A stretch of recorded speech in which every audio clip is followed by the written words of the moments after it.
하나님 말씀을 전하도록 하겠습니다.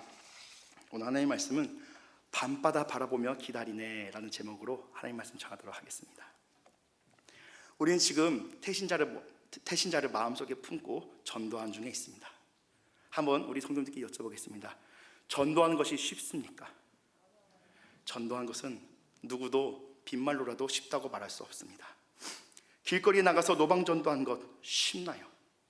우리 목요일마다 전도팀 나가셔서 또 다른 요일에도 우리 전도팀 열심히 나가셔서 노방전도 중에 계신데 전도가 쉽나요? 쉽지 않습니다. 낯선 사람에게 말 거는 것도 쉽지 않습니다. 때로는 모욕을 당하기도 합니다. 심지어 어떤 사람들은 짓궂은 질문, 매우 공격적인 질문을 합니다. 예수가 정말 살아있다는 증거가 있냐? 너네가 믿는 성경은 그냥 니들끼리 만든 소설 아니냐? 우리의 믿음에 대해서, 우리의 신앙에 대해서 직접적인 공격을 하는 사람들도 적지 않습니다. 그럴 때는 우리가 얼굴이 벌개져서 어떻게 해야 될 줄 모를 때가 있습니다. 그러면 관계전도는 또 어떤가요? 노방전도 쉽지 않다고 우리가 방금 고백했습니다. 그러면 관계전도, 우리에게 친밀한 사람들에게 하나님의 복음을 전하는 것 쉽나요? 쉽지 않나요?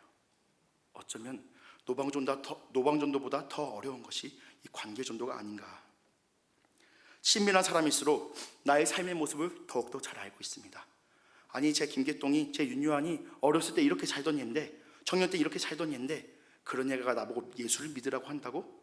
나의 모습을 그 사람이 더욱더 잘 알고 있기 때문에 그에게 복음을 전하는 것이 더욱더 어려울 때가 있습니다. 내가 지금 사는 모습이 거룩하지 못한 모습이 여전히 많이 있는데, 어쩌면은 나의 모습 때문에 하나님의 영광이 누가 되는 것은 아닌가? 내가 살아가는 삶이 또 부유하거나 저 사람보다 잘 사는 게 아닌데 저 사람이 내가 전하는 복음을 비웃으면 어떡하지? 그러한 걱정과 그러한 마음 때문에 위축되기도 합니다. 그들과 별로 다를 것이 없는 우리의 모습에 한탄하기도 합니다. 전도를 통해 믿음을 전해야 하는 우리가 오히려 믿음 없음을 그럴 때마다 발견하게 됩니다.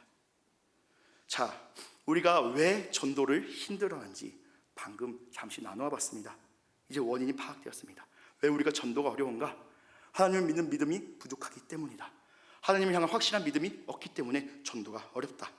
그렇다면 반대로 말하자면 하나님을 믿는 믿음이 우리에게 확고하다면 우리에게 전도가 어려운 것일까요? 결코 아닐 것이지요. 굳센 믿음이 있다면 우리는 복음을 전할 수 있습니다. 우리는 생명을 전할 수 있습니다. 태신자의 영혼 가운데 하나님을 향한 믿음과 그 복음의 생명의 말씀을 우리는 가감없이 담대하게 전할 수 있습니다. 무엇이 있다면요? 우리에게 믿음이 있다면요. 오늘은 이 믿음에 대한 이야기, 그리고 전도에 대한 이야기를 하나님 말씀 가운데 함께 고민하시며 묵상하시며 하나님 말씀 함께 듣기 원합니다.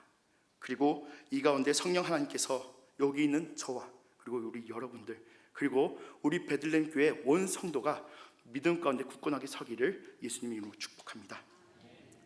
오늘 본문 말씀에서는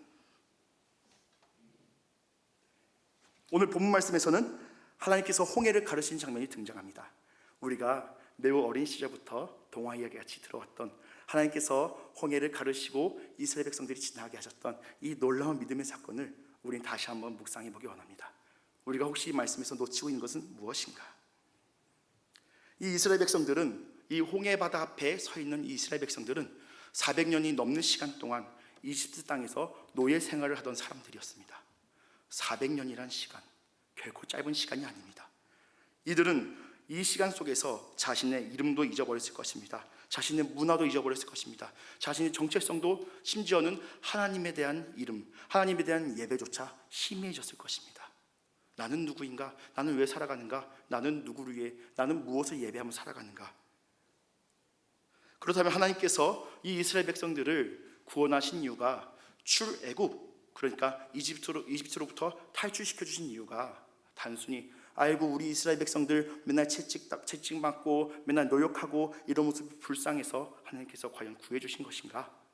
우리가 말씀에서 힌트를 찾아볼 수 있습니다. 모세가 바로에게 하나님의 명령을 전할 때 이렇게 말합니다. 출애굽기 5장 3절 말씀입니다. 우리 함께 읽어보시겠습니다. 그들이 이르되 히브리인의 하나님이 우리에게 나타나셨은즉 우리가 광야로 사흘기쯤 가서 우리 하나님 여호와께 제사를 드리려 하오니 가도록 허락하소서. 아멘. 여기까지만요. 네, 그 앞에 부분 여기 보시면은 모세가 왜 우리가 광야로 가야 되는지, 왜 우리가 이집트를 탈출해야 되는지 어떻게 설명하고 있습니까? 여호와께 제사를 드리려 하여, 즉 하나님께 예배드리는 것이 하나님께서 이스라엘 사람들을 구원하신 그 이유입니다. 또한 하나님께서는 이스라엘 백성들에게 직접적으로 무엇이라고 말씀하십니까? 우리에게 매우 익숙한 말씀, 출애굽기 19장 6절 말씀입니다. 함께 읽어보시겠습니다. 너희가 내게 대하여 제사장 나라가 되며 거룩한 백성이 되리라. 너는 이 말을 이스라엘 자손에게 전할지니라. 아멘. 하나님께서는 이스라엘 백성들이 어떤 나라가 되기 원하신다고요? 제사장 나라. 어떤 백성이 되기 원하신다고요? 거룩한 백성. 하나님만 예배하는 세상의 문화를 따라 사는 것이 아니라, 이집트의 풍조를 따라 사는 것이 아니라, 나는 누구인지 모르면서 흔들리며 살아가는 삶이 아니라, 오직 하나님 말씀 가운데 하나님께 예배하며 하나님의 거룩한 나라요, 하나님의 거룩한 백성으로 살아가는, 제사장 나라로 살아가는 예배자로 살아가기 원하셔서 이스라엘 백성들을 출애굽시켜 주셨다. 그런데 오늘 말씀을 보시면 이스라엘 백성들은 지금 예배는커녕 당장 죽을 위기 가운데 있습니다. 뒤에서는 이집트 군대가 마병대를 이끌고 말소리를 이끌면서 쫓아오고 있습니다. 바로 앞에는 무엇이 있습니까? 시커먼 밤바다가 있습니다. 뒤로 가도 앞으로 가도 죽을 수밖에 없습니다. 이들에게 예배의 문제가 아니라 지금 당장 죽느냐 사느냐의 문제가 달려 있습니다. 얼마 전까지만 해도 노예에 불과했던 이스라엘 사람들이었습니다. 하지만 이 노예에 불과했던 이스라엘 백성들이 살인기계와 마찬가지인 이 이집트 군대를 이겨낼 힘이, 당해낼 힘이 과연 있을까요? 지금 이스라엘 백성들은 공포 가운데, 두려움 가운데 패닉에 빠졌습니다. 무엇이라고 말합니까? 출애굽기 14장 12절 말씀 보면 두려움 가운데, 패닉 가운데 이렇게 원망합니다. 함께 읽어보시겠습니다. 우리가 애굽에서 당신에게 이른 말이 이것이 아니냐? 이르기를 우리를 내버려 두라. 우리가 애굽 사람을 섬길 것이라 하지 아니하더냐? 애굽 사람을 섬기는 것이 광야에서 죽는 것보다 낫겠노라. 아멘. 좀 우리들의 쉬운 말로 얘기해 보자면요, 야 모세야, 너는 이집트에 묻을 땅이 없어서 우리를 여기서 이 메마른 땅에서 아무것도 없는 허허벌판에서 끔찍하게 비참하게 죽게 만드느냐? 하나님께 예배하러 간다는 게 이런 거였냐? 차라리 이집트 사람들을 섬기다가 죽는 게 훨씬 낫겠다. 지금 이스라엘 사람들은 모세를 향하여서 온갖 두려움과 공포와 그로 인한 분노를 쏟아내고 있습니다. 하지만 지금 이스라엘 사람들이 분노하고 있는 대상, 원망하고 있는 대상은 모세에 불과했을까요? 이들은 모세에게 원망하고 있는 것 같지만 사실 이들의 원망의 대상은 누구입니까? 하나님을 원망하고 있습니다.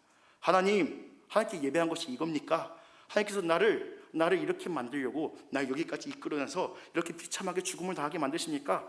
뒤로는 저 이집트 군대가 쳐들어오고 있고 앞에는 시커먼 물밖에 없습니다. 하나님께 예배한 것이 이것입니까? 하나님의 백성이 되는 것이, 하나님의 나라가 되는 것이 과연 이렇게 비참한 것입니까?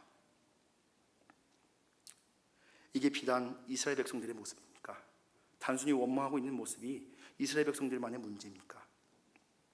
부끄럽게도 이는 저의 모습이고 우리들 모두의 모습입니다. 하나님을 믿기만 하면 구원의 역사가, 생명의 역사가 화려하게 펼쳐질 것을 우리는 기대하였습니다. 하지만 막상 예수를 믿고 교회를 다니다 보면 참 아쉬운 순간들이 있습니다. 주일 한참 땀을 흘려가면서 섬기다가도 문득 이런 생각이 듭니다. 예수 믿지 않는 아무개는 지금쯤 늦게까지 잠을 자고 있을 텐데, 쉼을 취하고 있었을 텐데, 가족들과 좋은 시간을 보내고 있을 텐데. 어떤 사람들은 교회에서 마주치기 불편한 사람들 마주칠 때마다 이런 마음을 가질 수도 있습니다. 아니, 예수 믿는 사람들이 더하잖아. 어떻게 예수 믿는 사람들이 저런 마음을, 저런 행동을 할 수 있지? 우리는 하나님을 믿는다 하면서도, 하나님께 예배한다 하면서도 때로는 우리 눈앞에 있는 여러 가지 어려운 문제 때문에, 우리 뒤에 있고 우리 앞에 있는, 우리를 둘러싸고 있는 여러 가지 문제 때문에 믿음이 연약해져서 교회에 있는 다른 성도를 탓하고 교회에 있는 교역자를 탓하지만 사실은 하나님께 원망하며 하나님을 저주하는 불평하는 모습들이 우리에게 있지는 않은지, 하나님의 놀라운 역사가 내 삶에 매일매일 펼쳐지며 나의 문제들이 속 시원하게 풀리기를 바라고 있었을지도 모릅니다. 하지만 예수를 믿을수록 마음속에 답답함이 쌓이고 있지는 않습니까? 뒤로는 세상의 위협으로, 앞으로는 죽음의 바다로 숨이 턱턱 막히는 모습, 하나님께 원망하는 모습. 그렇습니다. 이 말씀은 단순히 옛날 저 히브리 백성들의, 이스라엘 백성들의 옛날 과거 이야기가 아니라 지금 2024년 오늘을 살아가는 저와 우리 여러분들의 모습입니다. 그리고 우리를 향하신 하나님의 마음과 하나님의 말씀이 이 말씀 가운데 드러나고 있습니다. 그렇다면 하나님께서 우리에게 원하시는 모습은 무엇인가? 우리는 이 말씀의 결말을 이미 잘 알고 있습니다. 그래, 홍해가 갈라져서 이스라엘 사람들이 잘 도망을 쳐서, 그리고 바다가 닫히면서 이집트 군대들이 다 몰살되고 할렐루야 하나님이 승리했다. 우리는 이 이야기의 결말을 잘 알고 있습니다. 저는요, 매우 어린 시절 그 이집트 왕자라는 이 출애굽기를 다루는 애니메이션을 본 적이 있습니다.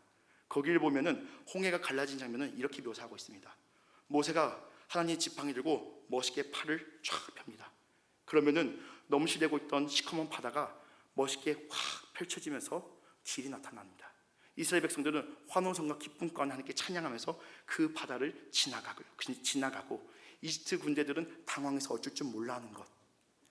저는 그 애니메이션을 보면서, 그리고 어른이 된 지금 그 애니메이션을 보면서 했던 묵상을 기억하면서 미디어의 힘이 참 무섭구나 복귀하고 있습니다. 저는 그 장면을 보면서 이렇게 생각했습니다. 아, 그래, 하나님을 잘 믿기만 하면은, 하나님을 잘 따르기만 하면은, 그래, 하나님께서도 어느 순간 갑자기 문제를 확 펼쳐주실 거야. 갑자기 문제가 잘 풀릴 거야. 그래. 하지만 하나님의 말씀은 과연 우리에게 어떻게 말씀하고 있는가? 과연 홍해가 갈라진 순간은 어떤 모습이었는가? 우리가 함께 읽었던 21절 말씀 다시 한번 읽어보시겠습니다. 모세가 바다 위로 손을 내밀매 여호와께서 큰 동풍이 밤새도록 바닷물을 물러가게 하시니 물이 갈라져 바다가 마른 땅이 된지라. 아멘. 이 말씀을 보시면요, 이 바닷물이 갈라진 순간 하나님의 강한 동풍이 불어서 하나님께서 바닷물을 밀려나게 하실 때, 다시 한번 말씀 띄워주시겠어요? 이 바닷물이 사라진 순간은 어떻게 되었다고요? 밤새도록, 순식간이 아니라 밤새도록 물이 조금씩 하나님의 강한 동풍이 물을 밤새도록 밀려나게 하셨다. 성경은 증거하고 있습니다. 원어 성경에서는 밤의 모든 순간, 그러니까 밤 온종일, 우리 성경처럼 밤새도록 밤의 모든 시간 동안 하나님의 역사가 일어났습니다. 과연 이스라엘 백성들은, 그리고 지도자 모세는 이 순간에서 어떤 마음이었을까요? 어떤 심정이었을까요? 하나님께서 역사하시면은 저 바닷길이 확 펼쳐질 줄 알았는데 밤새도록 물이 밀려나는 모습. 어쩌면 저처럼 성질이 급한 사람들은, 성격이 급한 사람들은, 아, 하나님의 역사가 있기는 어디 있느냐? 하나님이 우리를 버리신 것은 아니겠는가? 하는 그런 의심의 마음을 품었을지도 모릅니다. 그러나 하나님의 역사는 어떻게 되었습니까? 비록 더디지만 속히 이루어졌습니다. 비록 우리가 볼 때는, 그들이 볼 때는 밤새도록 물이 밀려난 것 같지만 하나님의 역사는 결국 이루어졌고, 새벽이 되었을 때 그 바다가 다 열려서 생명의 길이 열렸습니다.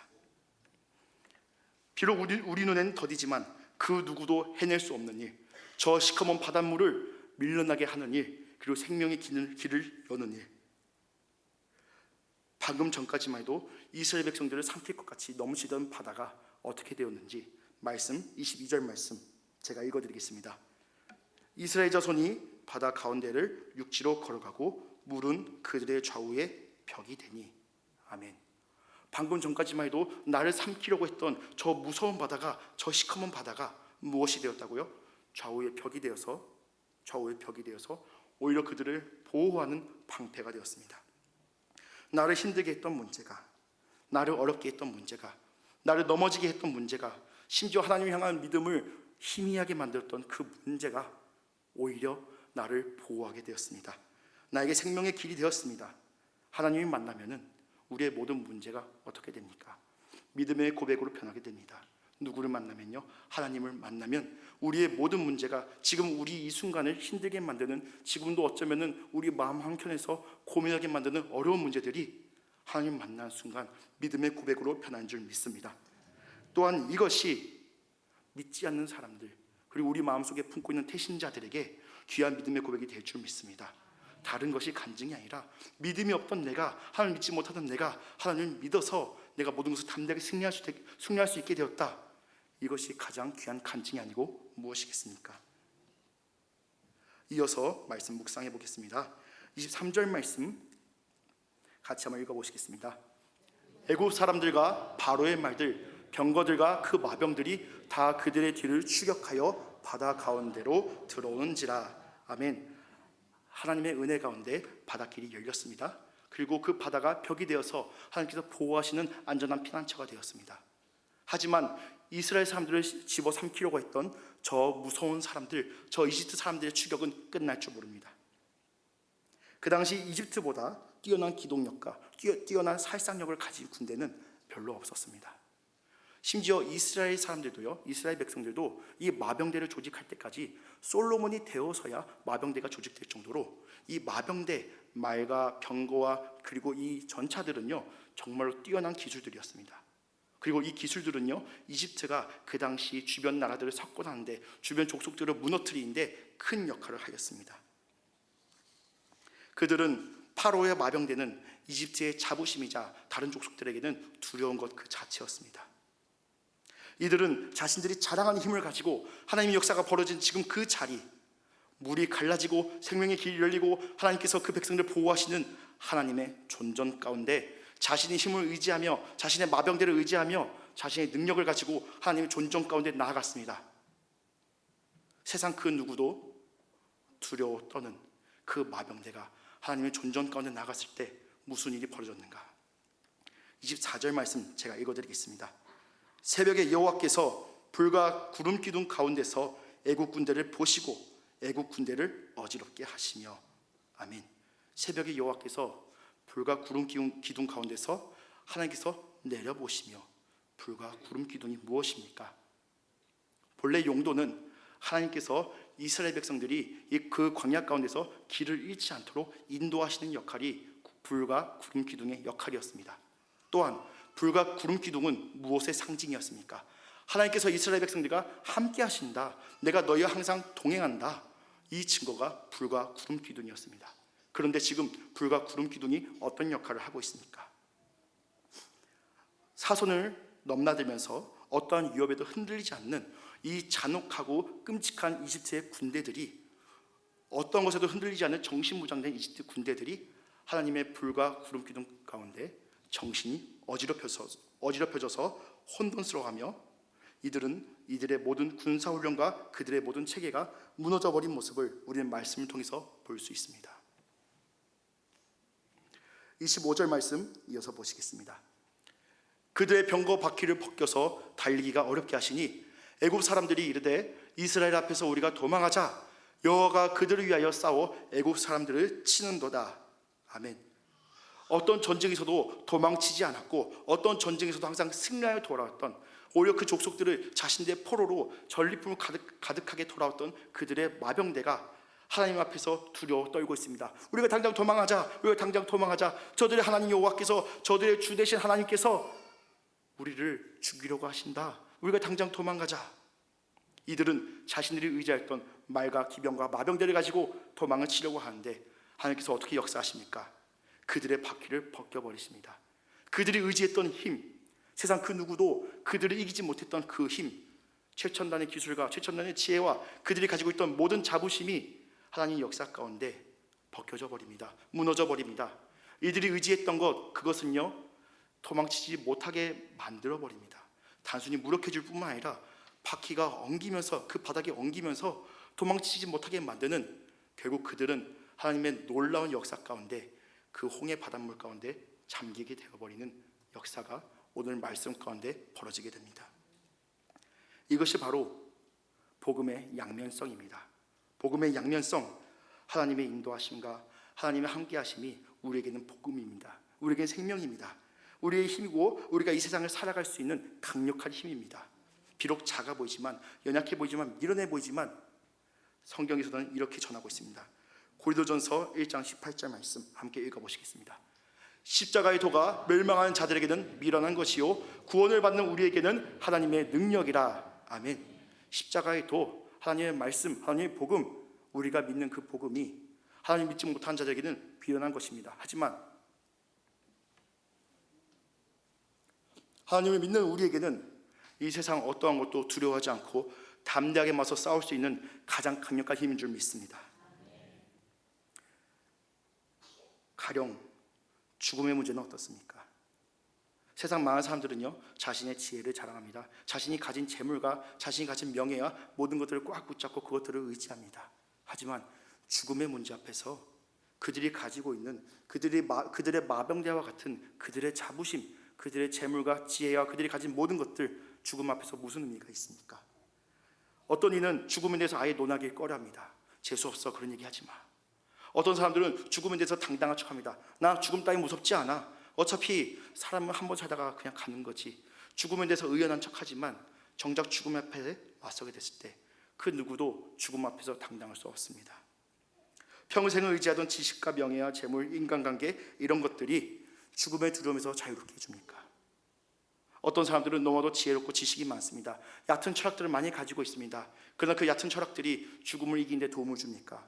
아니요. 오히려 그 얕은 철학들이 복잡함으로 말미암아 죽음에 대한 두려움을 증폭시켜 줍니다. 자신이 가진 것을 의지하던 사람들, 재물과 인간관계와 다른 것을 의지하던 사람들, 죽음의 순간이 다가왔을 때, 죽음이 가까이 왔을 때 그것들이 복입니까? 저주입니까? 그것들 때문에 더욱더 근심과 환난 가운데 죽게 됩니다. 또 삶의 문제는 어떻습니까? 그래요, 죽음의 문제, 누구도 죽어본 적이 없으니까 죽음의 문제 앞에서 누구도 당당할 수 없다고 생각해 봅시다. 그러면은 우리가 살아가는 삶의 문제는 세상 사람들은 답을 할 수 있을까요? 우리는 왜 태어났을까? 우리는 이 세상에 왜 왔을까? 우리는 왜 살아가는 것일까? 우리는 무엇을 위해서? 우리가 왜 살아가는 이유가 무엇일까? 그 누가 똑부러지게 말해줄 수 있습니까? 수많은 철학자들이 인간의 삶은 무엇이다, 인간은 이것 때문에 살아간다, 많은 답들을 내어놓았지만 그것에 대해서 간단하게 명료하게 이야기한 사람이 한 명이라도 있습니까? 두꺼운 책을 읽고 나서야 그제서야 이 사람이 이런 말을 하는구나 겨우 알 정도로, 그 말을 주장했던 철학자조차도 헷갈릴 정도로 삶에 대해서는 그 누구도 단조롭게 또한 분명하게 명료하게 말하지 못하고 있습니다. 하지만 과연 우리는 더 많이 갖기 위해서 이 땅 가운데 온 것일까요? 더 많이 먹고 더 많이 싸기 위해서, 단순히 존재하기 위해서 우리가 이 땅 가운데 살아가는 것일까요? 하나님을 알지 못하는 사람들은, 복음이 없는 사람들은 그 누구도 많이 가진 것 같지만, 강한 것 같지만, 자부심이 있어 보이지만 그 누구도 죽음과 삶의 문제 앞에서 연약해질 뿐입니다. 마치 하나님의 역사 앞에서, 하나님의 존전 앞에서 자부심 있게 교만하게 나갔지만 무너져버린 그 이집트의 군대들처럼. 하지만 복음은 분명합니다. 하나님께서는 성경 말씀을 통해서 우리에게 이렇게 말씀하십니다. 첫 번째, 우리는 모두 죄인이다. 두 번째, 우리는 모두 죄 가운데 죽는다. 세 번째, 예수께서는 우리 죄를 대속하시기 위해 죽으시고 부활하셨다. 네 번째, 오직 예수를 믿는 사람만이 구원받아 영생을 누린다. 그리고 다섯 번째, 우리가 사는 것도 우리가 죽는 것도 오직 누구의 영광을 위하여? 우리를 살리신 예수 그리스도의 영광을 위하여 우리가 살아가고 우리가 죽는 것이다. 그리고 그의 영광 가운데 우리는 부활할 것이다. 영생을 살 것이다. 하나님께서는 우리에게 간단 명료하며 누구나 알기 쉬우나 그러나 가장 강력한 복음을 우리에게 허락하여 주셨습니다. 이 강력한 복음을 가지고 있으면서도 우리는 왜 두려워하고 있습니까? 우리는 왜 이 복음 전하기를 무서워하고 있습니까? 이 복음은 세상이 감당하지 못할 능력입니다. 이 복음 앞에 무엇이 문제입니까? 나를 죽이고자 쫓아오는 저 세상 사람들이 문제입니까? 내 앞에 있는 내가 해결할 수 없는 저 커다란 시커먼 바다와 같은 저 문제가 문제입니까? 하나님의 복음 앞에 우리는 담대히 승리할 수 있습니다. 그리고 이스라엘 백성들이 이 홍해를 다 빠져나왔을 때, 그리고 이스라엘 백성들을 죽이고자 했던 이집트 군대가 하나님의 그 홍해 가운데 다 몰살되었을 때 어떤 고백이 있었는가? 31절 말씀 제가 읽어드리겠습니다. 이스라엘이 여호와께서 애굽 사람들에게 행하신 그 큰 능력을 보았으므로 백성이 여호와를 경외하며 여호와와 그의 종 모세를 믿었더라. 아멘. 잠깐 말씀 띄우시기 바랍니다. 여호와를 경외하며, 그 백성이 여호와를 경외하며, 여호와를 경외하는 것이 무엇입니까? 하나님께 제사드린 것, 하나님께 예배드린 것, 모든 예배의 시작이 하나님께 경외함을, 즉 하나님의 놀라운 역사가 나타났을 때 이스라엘 사람들의 믿음이 좋아서 이스라엘 사람들의 행실이 바라기 때문에 하나님께 예배한 것이 아니라 하나님께서 행하신 놀라운 능력이 그들에게 경외심, 그들에게 하나님께 예배하고자 하는 마음을 이렇게 세워주셨고 그들에게 모세를 믿고자 하는 믿음을 세워주셨습니다. 순전히 하나님의 능력 앞에서 여호와를 경외함, 즉 하나님께 대한 진정한 예배가 드려질 수 있었습니다. 순전히 하나님의 능력 앞에서. 때로는 의심되었습니다. 때로는 후회되었습니다. 하나님의 길로 괜히 따라왔다. 괜히 따라왔다. 그렇게 마음이 약해지고 믿음이 의심되는 순간들이 있었습니다. 하지만 이제 이스라엘 백성들에게 확신이 충만하게 임하였습니다. 우리의 생명은 하나님께 있다. 우리의 죽음도 하나님께 있다. 우리의 예배는, 우리의 삶은 오직 하나님께 드려질 것이다.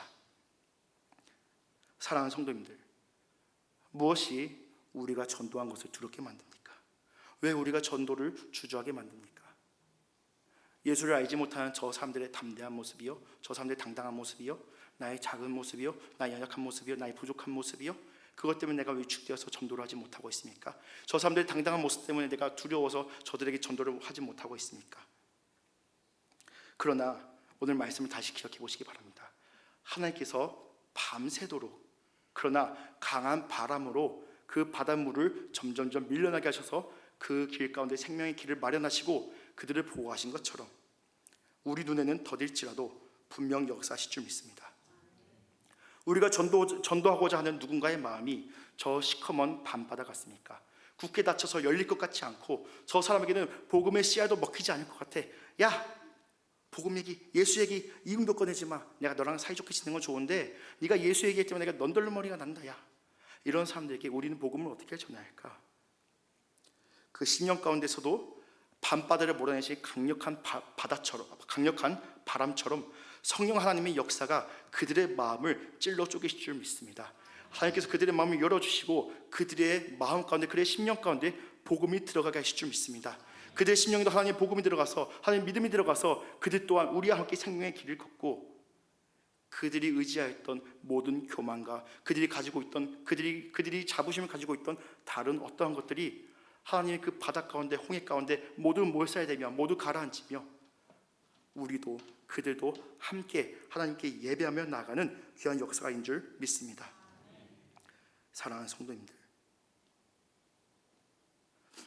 우리는 복음의 힘을 끝까지 믿기 원합니다. 복음은요, 우리가 매일 듣기 때문에, 우리가 자주 듣기 때문에 우리에게 연약해 보일 수 있습니다.